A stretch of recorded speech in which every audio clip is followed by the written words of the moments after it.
Assalamualaikum warahmatullahi wabarakatuh. Alhamdulillahirabbil alamin ala kulli halin wa ni'matin wassalatu wassalamu ala sayyidina Muhammadin wa ala alihi wa sahbihi ajma'in, amma ba'du. Para pemirsa Abu Alwi Channel yang semoga selalu diberikan kesehatan oleh Allah Subhanahu wa taala. Karena sebab barokahnya sehat, kita bisa melaksanakan ibadah dengan baik. Kita bisa melaksanakan ibadah dengan sempurna, sehingga tidak perlu, bahkan tidak boleh sholat di atas kursi jika kita mampu melaksanakan sholat dengan posisi berdiri di dalam sholat fardu.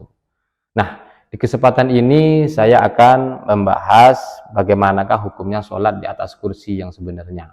Karena sebagian orang itu mampu menyempurnakan rukun sholat seperti sujud, kemudian rukuknya, ya cuman karena melihat orang lain yang sholat dengan menggunakan kursi, kemudian dia meniru. Ya, kemudian dia meniru tanpa belajar mengetahui bagaimanakah sebenarnya ketentuan hukum ketika kita melaksanakan sholat di atas kursi. Apakah sudah benar atau ada catatan-catatan penting yang perlu diketahui. Nah, di sini saya akan membahasnya. Para pemirsa yang semoga selalu diberikan kesehatan oleh Allah Subhanahu wa taala. Salat dengan menggunakan kursi atau salat di atas kursi itu boleh dan ya sah tentunya jika memang ia tidak mampu berdiri. Karena seorang jika tidak bisa berdiri, maka dia boleh melaksanakan salat dengan posisi duduk. Jika tidak mampu duduk, maka boleh dengan posisi berbaring dan seterusnya, sebagaimana hadis riwayat Imam Bukhari radhiyallahu anhu. Jadi diperbolehkan.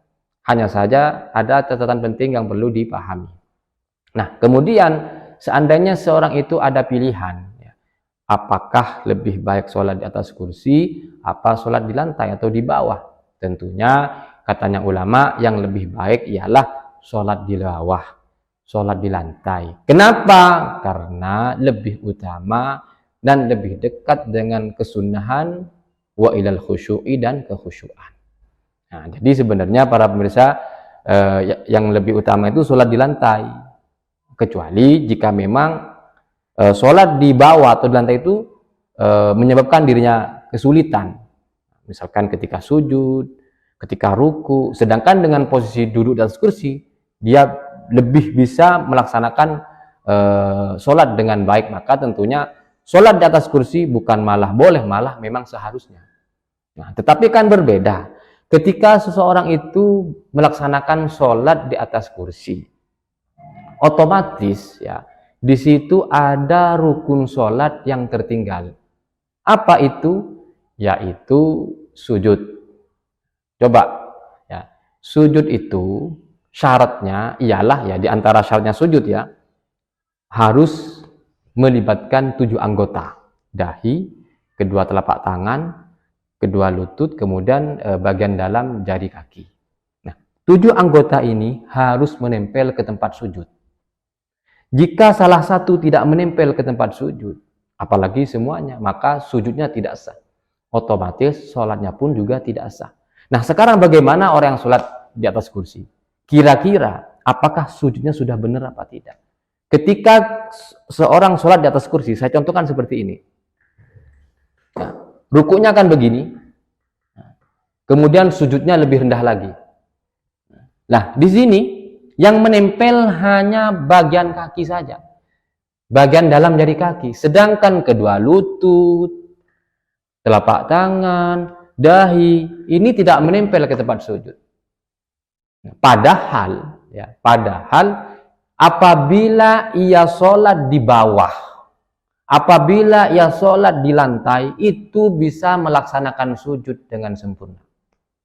Dahinya menempel, kedua tangannya menempel, kedua lututnya menempel, kakinya juga bisa menempel. Nah, apabila ia memilih sholat di atas kursi, maka dia itu sudah menghilangkan rukun sholat yang berupa sujud. Nah, jadi begitu para pemirsa. Nah, kalau misalkan orang yang sholat di atas kursi itu memang karena uzur, sholat di bawah tidak boleh katanya dokter, karena akan menambah sakitnya, atau dahinya tidak bisa menempel ke tempat sujud karena sakit, maka boleh duduk di atas kursi. Jadi seperti itu. Jadi bukan hanya ujuk-ujuk sholat di atas kursi, kemudian kita hanya melihat orang lain sholat di atas kursi, kemudian kita menirunya tanpa mengetahui ilmunya. Jadi kalau seseorang itu bisa melaksanakan sujud, ya, menyempurnakan sujud dengan sholat di lantai, kemudian ia memilih sholat di atas kursi, sehingga ia tidak bisa melaksanakan sujud dengan sempurna, maka sholatnya tidak sah. Kenapa? Karena ia menghilangkan rukun yang sebenarnya ia mampu lakukan. Kalau misalkan tidak bisa berdiri, ya duduk. Duduk kan bisa di bawah, bukan di atas kursi. Kalau duduknya di atas kursi, maka akan menghilangkan rukun sholat berupa sujud. Nah, ini catatan penting. Nanti yang ada apa ya, ada dipertanyakan, ada muskilah, nanti bisa melalui kolom komentar. Ya. Jadi 7 anggota harus menempel, sehingga ketika dia memilih untuk sujud sholat di atas kursi, ya sujudnya begini. Nah, saya punya solusi.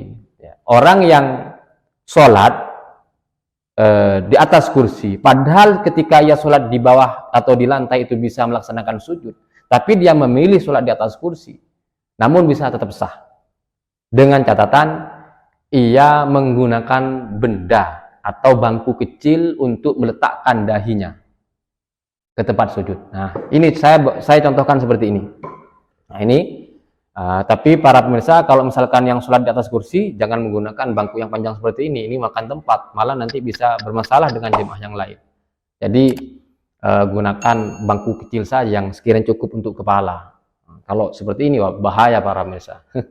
Jadi saya contohkan seperti ini.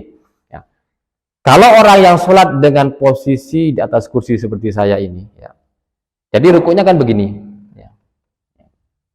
Nah, kemudian i'tidal, sami Allahu liman hamidah. Nah, kemudian ruku, ya, kemudian sujud. Nah, ini.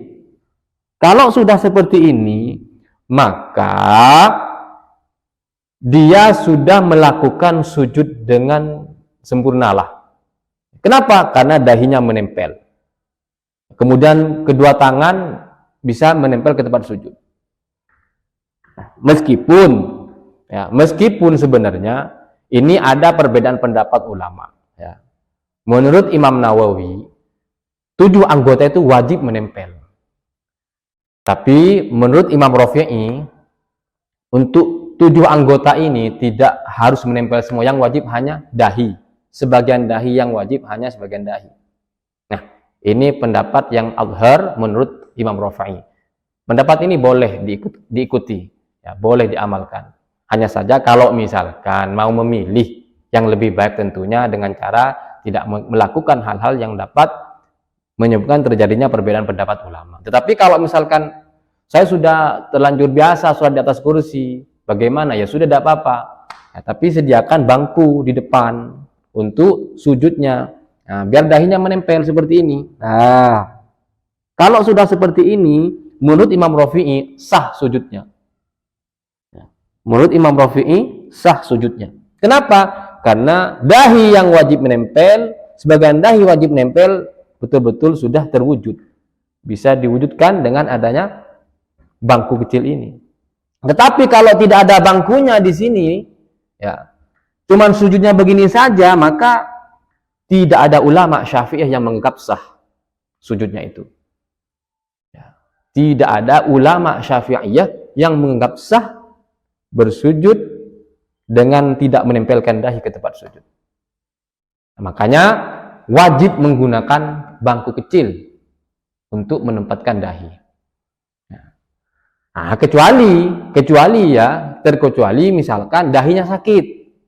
Ya, dahinya sakit sehingga tidak boleh tersentuh dengan benda apapun, maka di sini menjadi sebuah uzur, nah, sehingga dia tidak perlu bangku lagi. Tapi kalau misalkan dahinya sehat, padahal dia juga bisa melaksanakan sujud dengan sempurna dengan sholat di bawah, tapi dia kok malah milih di atas kursi, sehingga apabila dia tidak menggunakan bangku kecil, maka dia sudah menghilangkan rukun sholat berupa sujud. Kan sebenarnya orang yang sholat di atas kursi itu tidak mampu berdiri. Ya, tidak mampu berdiri. Nah, berhubung tidak mampu berdiri, dia memilih duduk. Kan duduk. Duduk di bawah mungkin akhirnya memilih duduk di atas kursi. Mungkin lebih gampang lah kira-kira begitu. Ya, tapi ya perlu saya sampaikan tadi itu. Ya, harus ada bangku kecil untuk menempelkan dahi ke tempat sujud. Nah, kemudian bagaimana ketika sujud dengan menggunakan bangku tetapi tingginya itu sejajar antara kepala dengan bagian belakang. Maka katanya ulama ada pendapat yang menganggap sah. Nah, ini juga sebuah solusi. Nah, meskipun yang lebih baik bangkunya ini lebih direndahkan. Ini menurut pendapat yang ashah. Jadi seperti itu para pemirsa. Minimal wajib harus ada bangku kecil untuk tempat sujud. Nah, jika tidak, sholatnya tidak sah. Kenapa? Ya karena menghilangkan rukun berupa sujud. Kan cuma tidak bisa berdiri. Kemudian memilih duduk di atas kursi. Akhirnya bukan hanya berdiri. Kalau berdiri kan karena karena udzur. Tapi sujudnya karena apa? Lawang duduk sholat dengan di bawah bisa kok malah duduk di atas kursi. Akhirnya apa? Sujudnya tidak sempurna. Nah, ini catatan penting yang perlu saya sampaikan kepada para pemirsa yang memang melaksanakan sholat di atas kursi. Nah, jadi saya ulangi lagi, sholat di atas kursi dengan di bawah misalkan ya, jika sama-sama bisa, meskipun dengan menggunakan bangku, lebih utama itu sholat di lantai, sholat di bawah, bukan sholat di atas kursi. Nah, kemudian bagaimana? Yang di Haramain itu kan banyak sekali disediakan kursi untuk sholat di atas kursi, kemudian kan tidak ada bangkunya. Ya, saya rasa di situ, ya, mohon maaf, itu kan berbeda mazhab dengan kita. Saya mazhab Syafi'iyah, aku sampaikan sesuai dengan ulama mazhab Syafi'iyah. Sedangkan di sana mungkin tempatnya orang sedunia, maka ya berbeda-beda. Nah, kita tidak bisa berpatokan dengan di sana. Nah, inilah yang sering saya sampaikan. Orang itu tidak cukup semangat ibadah, tidak cukup. Meskipun semangatnya sampai tingkat malaikat, tetapi tidak ada ilmunya, tidak belajar ilmunya, maka percuma atau sia-sia. Sehingga saya menyampaikan dalam kajian-kajian saya bahwasanya kita itu memang penting semangat di dalam beribadah, tapi yang tidak kalah penting ialah mencari ilmunya. Ya. Jadi seperti itu para pemirsa. Ya, semoga bisa dipahami. Sekali lagi saya sampaikan bahwasanya ketika seseorang itu bisa memilih apakah sholat di atas kursi, apa sholat di bawah, maka katanya ulama, sholat di bawah itu lebih utama. Wal aqrabu ila sunnah wa ilal khusyu'i. Lebih dekat dengan kesunahan dan dekat dengan kekhusyuan. Jadi demikian para pemirsa, semoga apa yang saya sampaikan bisa menjadi ilmu yang bermanfaat bagi para pemirsa semuanya. Dan seperti biasa, jika ada yang mau dipertanyakan, mungkin ada penjelasan saya mungkin belum bisa dipahami, bisa ditanyakan melalui kolom komentar. Wa akhiran, assalamualaikum warahmatullahi wabarakatuh.